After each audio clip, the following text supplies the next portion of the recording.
In this video, I'm going to show you how to find your archived emails in your Gmail on your iPhone. So unfortunately, this is not really an easy way to do it, but once you find the differences between those emails, it's really easy to go and find. So let's go to our Gmail account and let's go ahead and archive an email. There's two ways you can do it. You can click and hold, and you'll get an option at the top of your screen here with that arrow in a box. You can do it that way. Or you can simply swipe left or right and you'll be able to archive the email just like this. So we'll just go ahead and archive that email. So the trick here is to go to the three bars at the top left hand corner, and you're going to have all of your different inboxes and all these things. Unfortunately, with Gmail, they don't make it easy. There is not an actual archived folder to go to. So the only thing we have to do is go to all mail.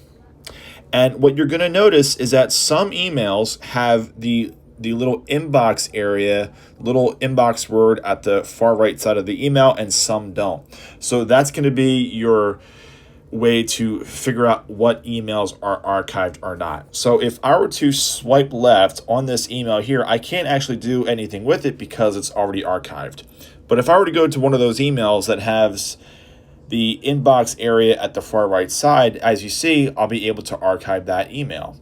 So unfortunately, that is the only way that I have found to be able to tell the difference between emails that are in your inbox and then emails that are archived. And that's it. It's super simple and super easy once you figure out